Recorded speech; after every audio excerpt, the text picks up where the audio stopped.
Assalamu alaikum. Hello everyone. This is me Nadia Akhtar Nuhash. Welcome back to my mom channel Nahin Nuhash Diary. আজকে দেখাবো কোরবানি ঈদের পরে আমরা কোথায় ঘুরতে গিয়েছিলাম পরিবারের সকলে মিলে।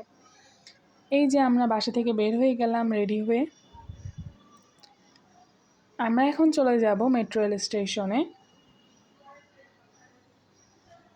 মেট্রো রেলে চড়া এই নিয়ে আমাদের তৃতীয়বার। আমরা এর আগেও 2বার মেট্রো রেল ভ্রমণ করেছি।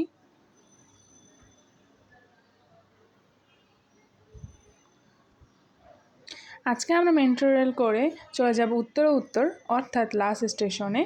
ওখানে আমরা দিয়াবাড়িতে চলে যাব।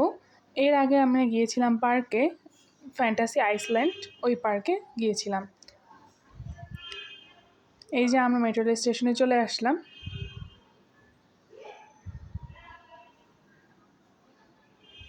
আমার ছোটো ভাই বোনেরা বাসায় থেকে থেকে খুবই বোরিং ফিল করতেছিল, তো সেই জন্য ভাবলাম কেন নয় মেট্রো রেলেই ঘুরে ফেলা যাক।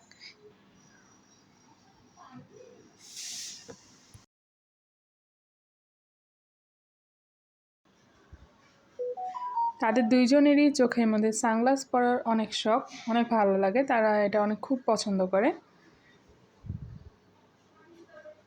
এই যে নুহামণিকে সুন্দরভাবে রেডি করে নিয়ে আসলাম, সাজগোজ করিয়ে দিলাম, সুন্দর জামা পরিয়ে দিলাম। এই যে আমাদের ট্রেনটা চলে এসেছে, আমরা উঠে পড়লাম ট্রেনে।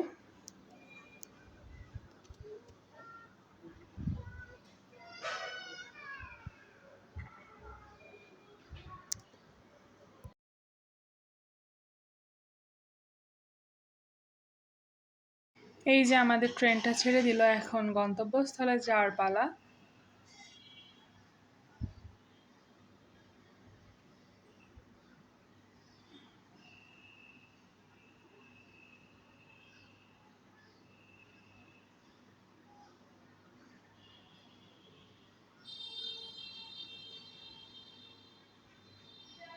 এই যে মেট্রো রেল করে এক স্থান থেকে অন্য স্থানে যাওয়া খুবই সুন্দর একটা অনুভূতি। চারদিকে তাকালেই সুন্দর সুন্দর প্রকৃতি, সব কিছু দেখা যায় কোথায় কী আছে।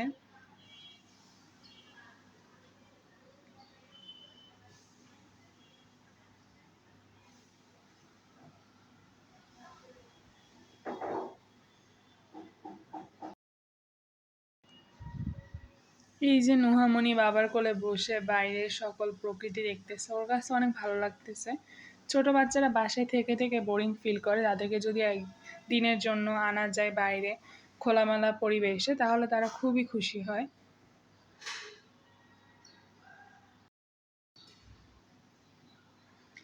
যেহেতু আমরা ভাই বোনেরাও পড়ালেখা নিয়ে ব্যস্ত থাকি, বাবাও কাজে ব্যস্ত থাকে, সেই জন্য সেরকম ঘোরাফেরা করা হয় না। তাও ঈদে ছুটি পেলেই চলে যাওয়া হয় মেট্রো রেলে বা অন্য কোনো পার্কে, বা যেখানে সহজ হয় সেখানেই চলে যাওয়া যায়। এই যে এখানে আমার ছোট ভাই খুব সুন্দর করে পোজ দিতেছে, সানগ্লাস পরে সেই একটা ভাব নিয়ে পোজ দিতেছে।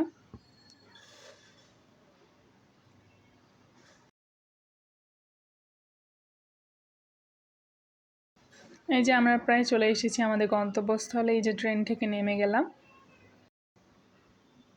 এখন এবার চলে যাচ্ছি দিয়াবাড়ির উদ্দেশ্যে।